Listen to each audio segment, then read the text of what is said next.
जो एक गरीब का बेटा, एक शिक्षक का बेटा आज यहाँ राजस्थान का एक मुखिया बना है। 2024 में जो 25 या सांसद जीते थे, तीसरी बार हैट्रिक लगने वाली है।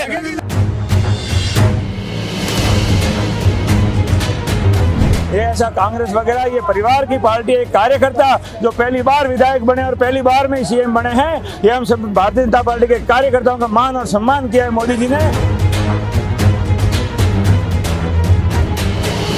और आने वाली लोकसभा चुनाव के अंदर 25 की 25 सीटें जीतेंगे और प्रचंड बहुमत के साथ पुनः केंद्र के अंदर सरकार बनाएंगे। तो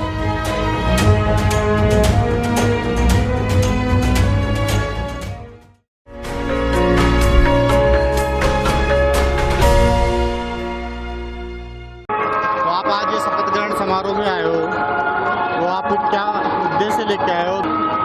भजन लाल जी शर्मा भरतपुर की राजनीति से शुरू से जुड़े हुए हैं और ये जो भारतीय युवा मोर्चा से लेकर आप प्रदेश के महामंत्री तक के पद पर पहुंचे हैं और भरतपुर से इनका राजनीतिक लगाव रहा है।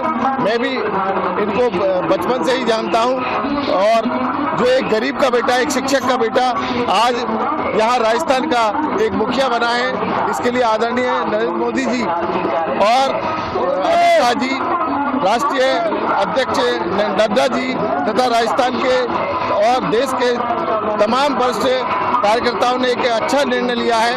देश में एक संदेश गया है कि एक सामान्य गरीब का बेटा, एक शिक्षक का बेटा, एक सामान्य आदमी भी देश की और प्रदेश की राजनीति में सक्रिय होकर एक उच्च पद पर पहुंच सकता है। इसके लिए निश्चित रूप से जो उत्तर भारत की राजनीति है, देश की राजनीति में परिवर्तन आएगा और जो सामान्य कार्यकर्ता है उसके अंदर भी एक भावना जागृत होगी कि मैं संगठन का काम कर कर भी अपने सत्ता के शिखर पर पहुंच सकता हूं।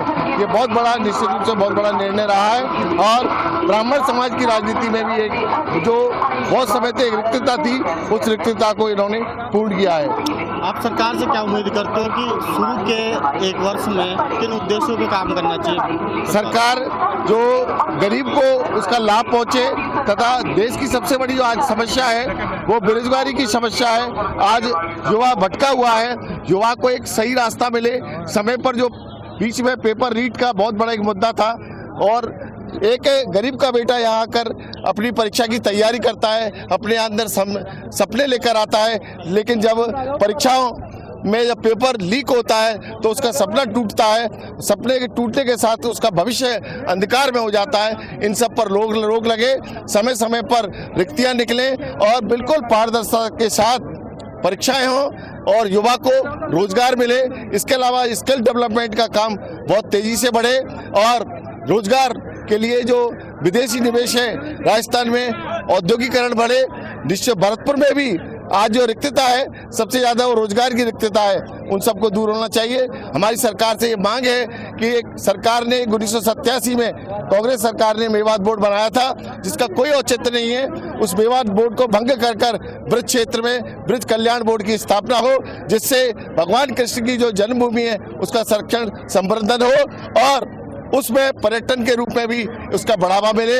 ऐसी हमारी ब्रजभूमि कल्याण परिषद की तरफ से मांग है। सर, समाज को लेकर आप क्या संदेश देना चाहते हैं? बिल्कुल सामाजिक समरसता के साथ सरकार ने उसका मॉडल भी दिया है और उप मुख्यमंत्री भी एक सामाजिक समरसता के रूप में सभी का साथ हो।